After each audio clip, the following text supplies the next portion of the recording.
I'm not going to lie to you, ladies and gentlemen. Yes, I am a man enough to admit it. The drafts we've had over the past 2 days have been piss poor. Y'all know I am streaming drafts every single day until the season starts. We'll have some good ones. We'll have some bad ones. Hopefully the good ones outnumber the bad, but we'll see if we can get back on track today. Let's go ahead and let's hop into the puppy here. Thank you so much for the people coming and hanging out with us early this Saturday morning. I know usually we stream later in the day. That way more people can come to the live stream, but family is in town. They made a big trip to come see me. They probably don't want me live streaming in the first place, but you know, we got to do what we got to do.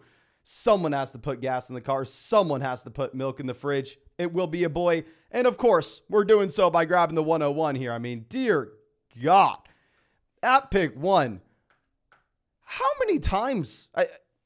I feel like we are getting the 101, the 102 in almost every single one of these drafts over the past 2 weeks after not getting these picks at all for the longest time. And not going to lie to you, we've ruined some 101 teams. You really can't afford to ruin your team at one whenever you're only going to get so many chances of a Justin Jefferson start. So we will go ahead and we will get this going. Happy to see y'all out here. Noah, hope you're doing well, my man. Just got 101 in another draft. Tyreek Hill, 101. I can't do it, my man. I mean, we already have a lot of Tyreek Hill. We will be taking Justin Jefferson here, definitely. But let's cue this up. Draft starts in 5, 4. And as this starts, if you have not done so already, drop a like on this live stream. Subscribe to the channel if you have not done so already. And just in case you live under a rock, just in case you're a caveman and don't know what's going on here, this is Underdog Fantasy. These are best ball tournaments. No time commitment at all during this season. It's how I drafted over 700 teams last year, won $150,000. This is the puppy tournament. So it is a $5 buy-in, $1 million prize pool. First place prize, $150,000. Second place prize, $75,000. The drafts we had over the past few days would probably end up landing us somewhere in like the 201,000th place. Like we're not even close to the very top. So hopefully we can change things around. Hopefully we can be much better in this one. And of course, if you want to get in our next draft, you can always do so. We're streaming here every single day till the season starts. Go sign up for Underdog. Use promo code FLOCK. They'll match your first deposit dollar for dollar up to $100. You'll get my 2023 fantasy football rankings. You'll get a free trial to flockfantasy.com. Pause the screen. You can see it's available here in 90% of states. If it's in yellow, you have Underdog Fantasy. But Tani coming out of the donation, thank you, says, any tips for a first-timer in a keeper league, please? Okay. So if y'all don't know, I mean, my specialty, honestly, is kind of Dynasty fantasy football. I mean, that's what I got started with on YouTube. That's when I first truly fell in love with fantasy football. I mean, yes, I started playing fantasy football back in like 2008, but I truly fell in love and started playing in 20 plus leagues a year in 2014 in my first Dynasty league. And I played in a ton of keeper formats as well. I think I have a ton of experience in both kinds of setup. And in my mind, the biggest issue that people have when they go to get into a keeper league is they treat it as if it's a dynasty league. When you're playing in a keeper league, if you only keep a handful of guys, in reality, instead of trying to think about what that player is going to be 3 years from now, you just treat it as if it's a redraft, my friend. If you're only going to be keeping 2 guys, just go ahead, keep the best 2 options for this next season. And that's what I would honestly say. But Jeep Guy says, don't draft an elite quarterback with bully tight ends. Reminder, this is what we've been doing wrong. I mean, like I said, we've been drafting some piss poor teams. We've been doing the same thing over and over again. We've been taking elite level quarterback there at the 2-3 turn. And then I have a hard time passing up on Kyle Pitts and Dallas Goedert there at the 6-7 turn. So we are going to listen to your advice, my friend. We are going to. Logan says, just got in a draft this morning. Fantasy Vlog just happened to be in the same room. Good luck, bro. Happy to have you out here. Thank you so much for stopping by the live stream, my man. Really do appreciate all of y'all out here with us so damn early this morning. Jack says, don't draft Dallas Goedert in the 7th. I'm gonna try my best, okay? Now, my monkey brain has a hard time staying disciplined. And in general, when I get the ability to take Dallas Goedert in the 7th round, it's hard for me not to go in that direction. It's hard for me to hold back on it, especially when the wide receivers there will literally score fewer points than Dallas Goedert. But, I mean, our teams have not been good over the past 2 days, so we need to try something new. We've been doing the same thing every single draft, which is taking Dallas Goedert in the 7th round. Tanan says Goddard's going to pay off, man. Really hoping you're right here. Really hoping that you're correct, my man. I have Dallas Goedert everywhere.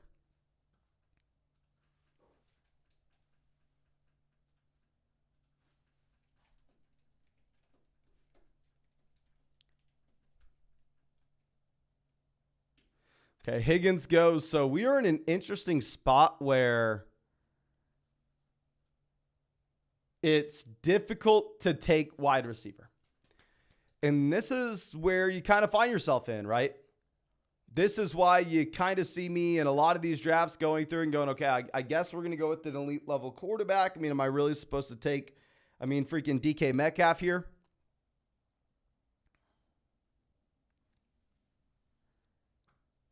Okay, let me sit here, relax. My initial thought is to take Jalen Hurts. Initial plan is to go Jalen Hurts here. Now, maybe, just maybe, this sets us up to grab another Dallas Goedert share. Now, I know y'all are saying we must be at least 30% Goedert. We'll get our Dallas Goedert exposure in just 1 second. What I also want to be doing is trying to create a unique build, right? Because there are a lot of teams that go Jalen Hurts, Derrick Henry here on the turn. And full transparency, I have significantly more Derrick Henry than I have Josh Jacobs. Y'all know Josh Jacobs, my most drafted running back last year. I've been drafting way more Derrick Henry with the uncertainty of Jimmy Garoppolo. But for the sake of having a unique team, it's not going to be the most unique start in the world. But it will be a little less common than the pairing of Jefferson and Derrick Henry. We'll mix it up, and we will go Josh Jacobs here at pick 25. So out the gate in this draft, we have Justin Jefferson, Jalen Hurts, Josh Jacobs. So we are in a spot where we may or may not be listening to Jeep Guy here who says, don't draft an elite quarterback with bully tight ends. Reminder. We've already drafted the elite level quarterback. We already have set ourselves up to target Dallas Goedert a little later. I'm going to try my best, my friend. I'm going to try my best. Okay. Now let's go ahead and let's dive into how much Dallas Goedert we have, right? Because this is probably going to be a spot where, we're looking to take Dallas Goedert yet again, assuming that he does make it to us at pick 73 to pair up with Jalen Hurts. But we have a lot of them. He goes in the 7th round, and hell, I was taking a lot of him in the 6th round as well. I have Dallas Goedert in 15% of these drafts now. I have Goedert a ton, ladies and gentlemen. Okay, so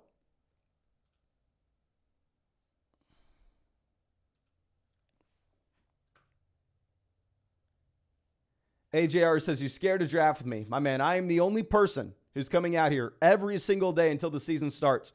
And once we get closer to the year, I won't be in the $5 drafts on Underdog. I'll be in the $250 drafts on Underdog. I'll be in the $500 drafts on Underdog. Once we get closer to the season, we'll be in the high-stakes drafts, and you are more than welcome to come and hop into drafts with us. More than welcome. More than welcome. You can guys hop into draft with us. In a second, of course. If you want to get in our next draft, if we get 350 likes in this live stream, we'll fire up a second draft after this one. And if you want to get in a draft with us, my friend, and see the link down there, Underdog Fantasy, use promo code FLOCK. They'll match your first deposit dollar for dollar up to $100. You'll probably need it because I'm probably going to take your money. And also, you'll get my 2023 fantasy football rankings. You get a free trial to flockfantasy.com. I would definitely utilize that if you're going to be going up against yours truly. Maybe it will help you out, but you still have no shot, my man. Okay. Now we have Jahmyr Gibbs going off the board here at 35. Metcalf falls a decent ways here. A very interesting team out the 8-hole here with A.J. Brown, Devontae Adams, and DK Metcalf. I think you get really, I don't want to say lucky, but very fortunate to have Devontae Adams making it to pick 17. So it's going to be a very unique build pairing up Devontae Adams and DK Metcalf if you look at where these guys generally go in these drafts. Also, I want to point out the team at 10. The team at 10 has a very unique start as well, going Kelsey, Eckler, and then once you go with those two guys out the gate, which, to be honest with you, I mean, if CeeDee Lamb's already off the board, if A.J. Brown's already off the board, if Stephon Diggs is already off the board, I'll be fine taking Travis Kelce. I mean, this is about where we have him ranked on flogfantasy.com. We were never drafting him earlier in the offseason because he would go ahead of Lamb, ahead of A.J. Brown, ahead of Stephon Diggs. But now if he's going to be falling to this point, I think it's definitely a fine spot to take him. Eckler 15 obviously is great value. So super interesting team. You have Lamar Jackson falling down to 40 here. I mean, I wonder if that team at 10, like what's the consideration to go ahead and take Lamar Jackson at 39? Of course, if you were to have Kelsey, Eckler, Amari, Lamar, I don't know if a single team's going to be able to replicate that start, but it also would just put you in a very difficult position at wide receiver through 4 rounds, only sitting with Amari Cooper. Personally, I'm an idiot, so I'd probably go ahead and I'd probably take Lamar Jackson over DeAndre Hopkins there at pick 39. Okay, let's swing this around. I don't want to say too much. Obviously, the teams right before us probably are in this live stream, probably watching. So I'm be a little quiet. Okay, Judy goes 44. This team is Chubb, Hall, Tyreek. The team after is Mahomes, Stevenson, Cup. And this team is Pollard, Henry, Chase. Justin Fields goes 45. Great for us to see Justin Fields go off the board. I mean, clearly, once we go Jalen Hurts at the 2-3 turn, we're not really wanting to get Justin Fields on the way back around. Mixon goes 46. This is the earliest I've probably seen Joe Mixon go off. I know everybody loves the Joe Mixon value now, though. Okay. So, this is the team that is Pollard, Henry, Chase. All with week 7 buys. Oh, my gosh. In reality, it doesn't matter. They go Mike Williams, so we're just going to go ahead. We're going to take whatever 2 wide receivers are highest on the board. I mean, we kind of have to take 2 wide receivers here, considering the fact that we have to start 3 wide receivers on Underdog. It's best ball. These wide receivers are going to dry up quickly. So let's go ahead and let's take Terry McLaurin as well as DJ Moore. Yes, before you scream at me how bad DJ Moore is, yes, I understand we were saying DJ Moore was one of the worst picks in fantasy. When these contests first opened, he was going at the 3-4 turn. Back then, he was going ahead of Christian Watson. He was going ahead of Drake London. He was going ahead of DeAndre Hopkins. He was going ahead of Keenan Allen. He was going ahead of Jerry Jeudy. He was going ahead of Mike Williams. He was going ahead of Terry McLaurin. So now that he goes behind all those guys, I will be fine taking DJ Moore here at the beginning of the 5th. I think this is a much more appropriate price tag for him. And it's more so we just so desperately need a wide receiver. Okay. Crypto says, I swear every time I join the stream, you're pick 1. This is what I was saying. I mean, over the past 2 weeks, it seems like we've been either at pick 1 or pick 2 in the vast majority of these teams, right? Hayes ID says, I just got out of bed and you're already live. Love to see it. Thank you so much, my man. Charlie says, do buys not matter because scoring is overall points? No. So how best ball works is it's going to take your best starting lineup every single week and you will start that. So if in the last round here, I go through and say, I make a random selection and I take Joshua Palmer, and for whatever reason, Joshua Palmer is a better week than DJ Moore, then at the end of the week, Joshua Palmer will automatically slide into my starting lineup. But then those points from that week will count as that week, and then you keep on going. The reason that buys will not matter in this contest is because this is a $5 buy-in where pretty much the vast majority of the money is set up for the fantasy football playoff tournament in weeks 15, 16, 17. First place, $150,000. Second place, $75,000. If you're going down, yeah, they have regular season prizes as well, but these aren't nearly as large and not nearly as high of a percentage as the tournament prize breakdown. So you shouldn't be trying to figure out, okay, how many points am I going to score in week 7? Does that really matter? No, it really doesn't. And instead, you're just much better off going ahead and trying to figure out how you can score as many points in weeks 15, 16, 17 as possible. Okay. Elixir says, all that praying for the 101 last season finally caught up. It did, my friend. It did. Now, let's see if we can somehow not mess this up. We've messed it up over the past few days. Pittman goes 60. Pittman behind Lockett here. Pittman behind Ayuk. Really interesting to see Pittman fall that far. So I think y'all know at this point, when we go Jalen Hurts, and I'm a fan of Dallas Goedert, I'm probably taking Dallas Goedert at the turn. So Alexander Mattison rising a decent amount in ADP. Or seeing Alexander Mattison have an ADP of 68 now. I wonder where this ADP lands, right? Because I can assume that he probably continues to slide a little bit higher from here, or at least, like I said, I'm assuming that he does. I could easily be wrong. JSN goes 63. If Jackson Smith and Jigba would have fallen to us, I would have been ecstatic. I would have been so damn excited about it. Okay, George Kittle goes. If Kittle would have fallen, very similar to what we did in the draft earlier this week, I'd have gone with the bully tight end approach. I would have taken George Kittle and Dallas Goedert, which very similar to our drafts earlier this week, probably would have ruined our team. So good thing George Kittle goes. Madison 65. Dameon Pierce 66. I don't want to say too much. Obviously, the people in this draft with us may be watching this live stream. I'll talk about my thought process after we select here at 72, 73.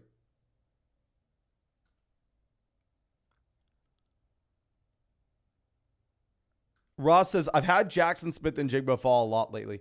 I mean, yeah, now it's more and more common to see Tyler Lockett go ahead of JSN.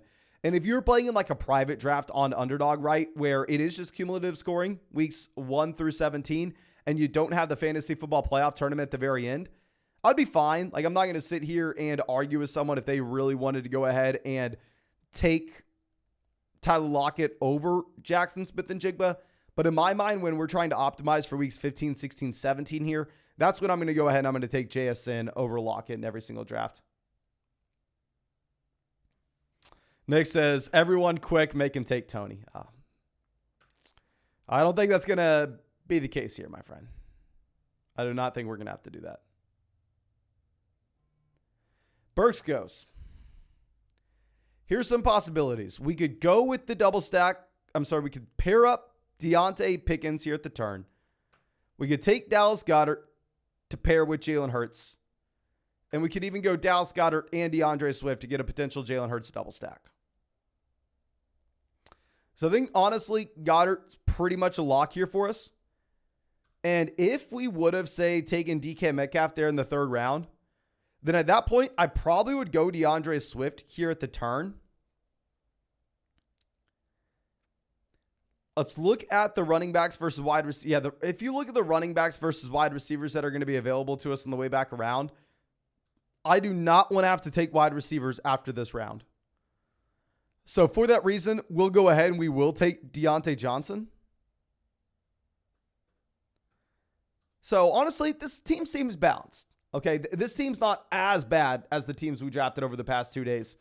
So wide receiver, we have Jefferson, Lockett, DJ Moore, Deontay Johnson. Quarterback, we have Jalen Hurts stacked up with Dallas Goedert. And then running back, we have Josh Jacobs, our man, holding it down. Holding it down. But clearly this start is not as good as what Cinny had here. Yesterday's Puppy 101, I started with Jefferson, Barkley, Jalen Hurts, TJ Hawkinson, Mike. That is just beautiful, beautiful, beautiful, my friend. I have no idea how the hell you got Saquon Barkley falling to you at the 2-3 turn. I would say in general, if I'm going to go with a running back and elite quarterback at the 2-3 turn, especially if it's Jalen Hurts and I want to set ourselves up with the ability to go Dallas Goedert later on, personally, I'm probably not taking Hawkinson there, and I'm probably going a wide receiver just like we do here. Like I say, we take DJ Moore over TJ Hawkinson with this kind of build. But yeah, I mean, clearly we'd rather have Saquon Barkley than Josh Jacobs. Love it. Okay. Let's move this down. Mark says, I'd be taking Cook now before he jumps in ADP. Since Cook's fallen in this range, a lot, like I've been saying, I have been taking a decent amount of Dalvin Cook just because I'm trying to take guys very similar to when you're taking Alexander Mattison in round 9. Very similar now we're taking Leonard Fournette. I mean, at the very end of drafts now, Kareem Hunt at the very end of drafts. In my mind, the name of the game when we're drafting in June is trying to take players that could see wild swings with their ADP. Now, of course, it's not always going to work out, right? Like when we're sitting here and we have a bunch of round 9 Alexander Madison, we feel pretty good with that strategy. Be honest with you, I mean, that's just a recent example of when it did work out. It's definitely worked against us in the past. I mean, I was the idiot last year that was mixing in Will Fuller into some teams this early on, which of course was horrendous and gave us absolutely nothing. But in general, I am trying to grab some guys that you could see swing massively in ADP one way or another. So I went from drafting literally 0 Dalvin Cook when these contests first opened up to, with how much I've drafted him in like round 7 now, I have 15% Dalvin Cook. I have as much Dalvin Cook now as I have Alexander Madison. I mean, I don't know if he goes to Miami. I don't know if he goes to the Jets. I don't know if he goes to, the Chiefs. I don't know if he goes to the Bills. Obviously, we're wanting Miami. Obviously, we are not wanting the Jets. But regardless, I think he could find somewhere. Nick says, don't remind me of my 10% Will Fuller last year. I definitely had 10% Will Fuller at one point, my man. Obviously, at some point, we had to stop drafting. Ted says, yeah, I was on the Fuller train. Disaster. In my mind, it makes sense, right? You go ahead and you take a player that, yes, may turn into absolutely nothing, but it's a $5 buy-in. Most likely, this $5 buy-in, $150,000 for first place, is going to turn into absolutely nothing. Most likely, we're going to have a lot of teams that are completely garbage. I just want to make sure that we have the 1 to 2 teams that can actually win the tournament, Okay, so Bateman, Jameson. So yeah, whenever we go ahead and whenever we kind of draft with that mindset that we are trying to win the tournament and nothing else, there'll be a lot of times that I'm in the draft and I try to find some crazy ADP value and it ends up not working out and the team is just complete garbage and people can go, oh my gosh, Mason has no idea what he's doing. That 100% happens very often. And the other end of the spectrum, there'll be some times when I go out there and I win the big dog. I go out there and I win the bulldog, and I'm the only person to win multiple underdog tournaments in the same year. So now Zay Flowers going off the board here at 92. So if we're looking at the quarterbacks that are in play for us, Tua, not really in play. Dak, not really in play, right? So let's see what Yos decides to do. Let's see if he goes Evan Ingram here.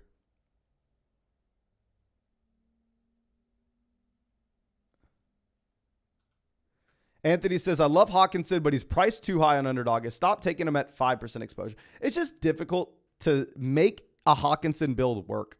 We're going to go ahead. We're going to take Javonte as well as James Cook. This is exactly why we decided to take Deontay Johnson in the last round over DeAndre Swift. It's just simply, I would rather have the combination of Deontay Johnson and Javonte Williams rather than DeAndre Swift and Courtland Sutton. So, yeah, we've talked about Javonte in the past as well. Javonte's another one of these players that you could see a massive swing of. There's a chance Javonte ends up on the PUP, and there's a chance that Javonte Williams, ends up falling dramatically in these drafts, and he's not ready to start the season. That's 100% in the range of outcomes, right? But at the same time, it's kind of priced in that Javonte Williams will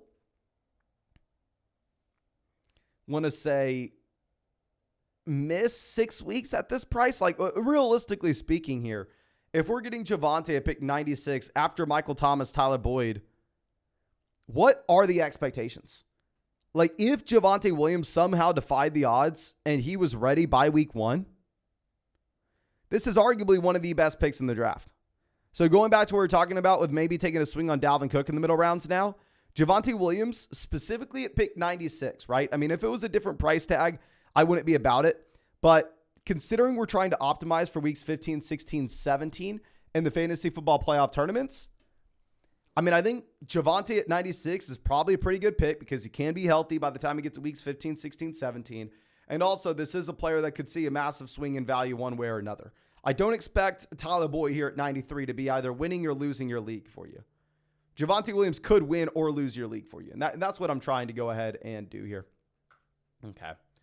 But Jack says, how many underdog tournaments are there? So this year, underdog's a lot bigger than they were last year. So I'm sure there are going to be a lot more tournaments. But can y'all go through and help me out here? I know we had Ted. Ted probably has a great idea of how many underdog tournaments there were. So let's think through this, ladies and gentlemen. Last year, they had Best Ball Mania. They had the Puppy 1, the Puppy 2, the Puppy 3, and the Puppy 4. Did they have 4 puppies last year? I think they had 4.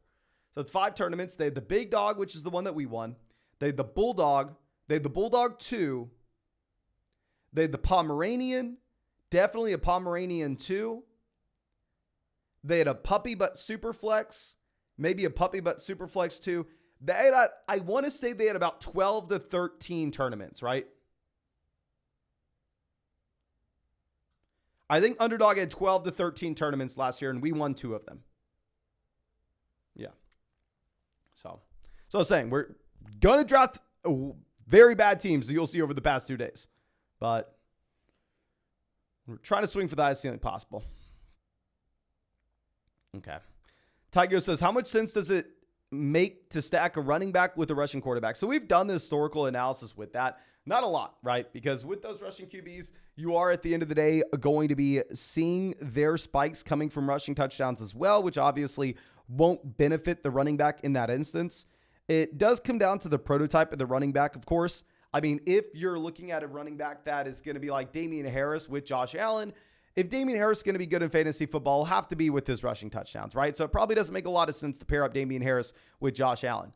But if you're going to be looking at maybe, say, a player like DeAndre Swift, right? If you really wanted to pair up DeAndre Swift with Jalen Hurts, you could see a Jalen Hurts and DeAndre Swift spike week aligning because DeAndre Swift gets a lot of involvement as a pass catcher. So I think it is dependent on the profile of the running back that you're taking, my friend. But David coming out of the donation, thank you, my friend, says 10-team PPR, 2 running backs, 3 wide receivers, 6-point passing touchdowns. Garrett Wilson, keeper in the 11th. What is my strategy with the 6th pick? 10-team league. If we only have one flex spot, going to be a shallow starting lineup in general. I think we can assume that most people are keeping running backs. If it is a shallow bench and a shallow, more so a casual fantasy football league, I probably would try to grab an elite level tight end if we can in round 1 or round 2, slam a couple running backs early, and then find wide receiver value in the middle rounds. Obviously, this is like very different than what you'd see in an underdog draft where there's just no such thing as wide receiver, value in the middle rounds. Okay. Anthony says they only had 3 puppy, I think, last year. I think they had 4. They had 3 or 4. So they had about like 12, 13, 14 underdog tournaments last year. And yes, we won 2 of them. If, to my knowledge, I was the only person to have ever done that. Okay.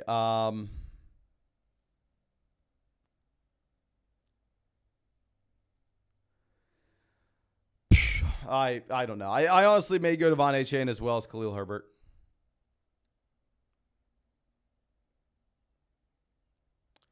The wide receivers that we'll be looking at the 12-13 turn, I don't think are too different than what we have here. If we go to Von Achane and Khalil Herbert, I think we'll set ourselves up with the ability to only have to take 5 RBs. Does Jacoby Myers really move the needle for us?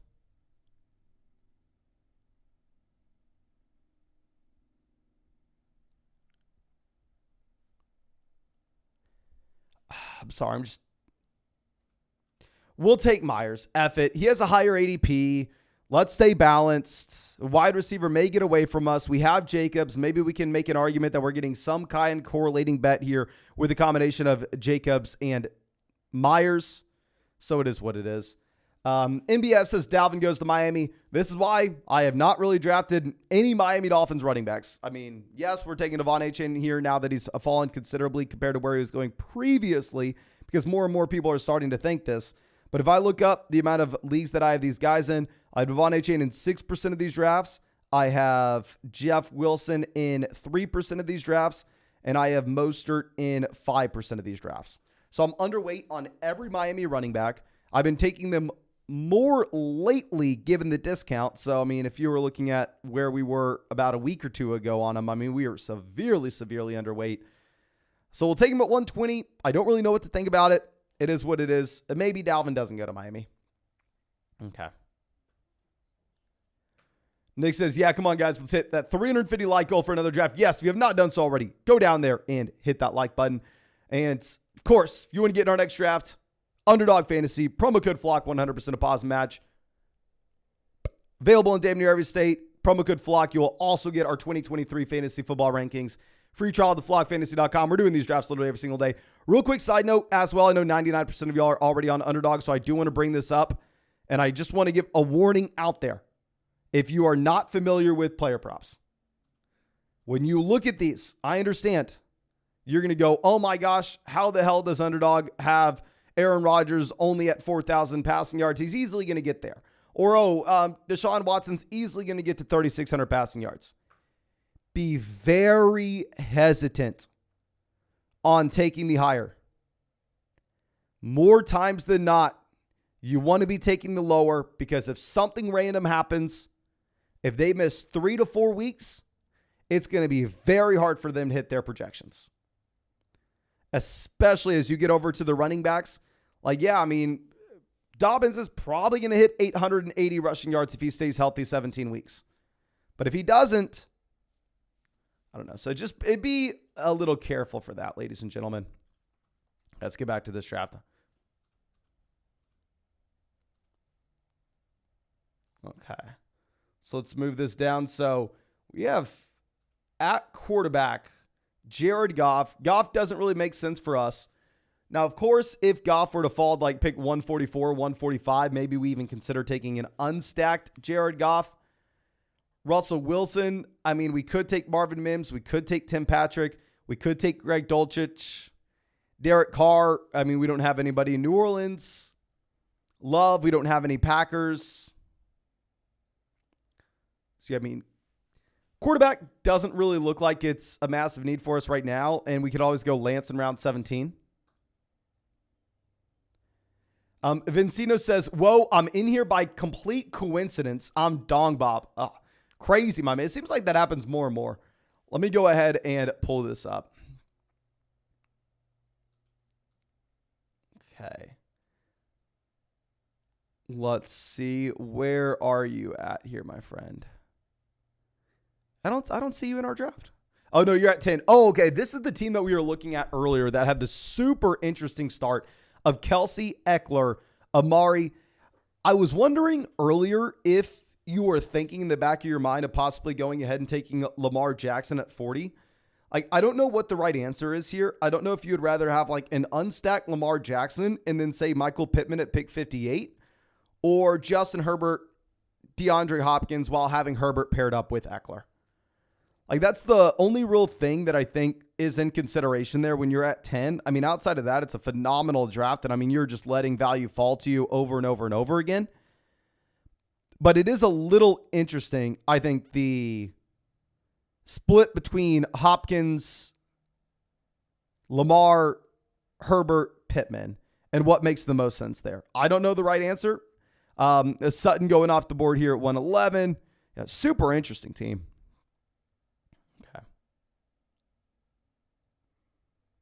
Let's move this down. Russ goes 140. I was honestly kind of wanting Russ paired up with Greg Dulcich here on the turn.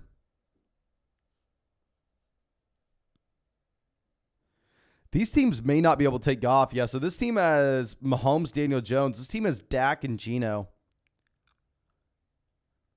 Goff at this point, 17 picks past ADP. I'm not wanting to take Sam Laporta. I just have no interest in doing that nonsense. Could go Marvin Jones in the last round. Higbee goes. So this team only has one tight end with Evan Ingram. If we take another tight end here, we're probably done taking tight end. We'll probably go 2 QBs, 2 tight ends. They go Greg Dulcich. Okay, so Thielen's definitely a pick here. We could go Thielen and Chark and make a bet that the Carolina Panthers passing offense is going to be better than expected.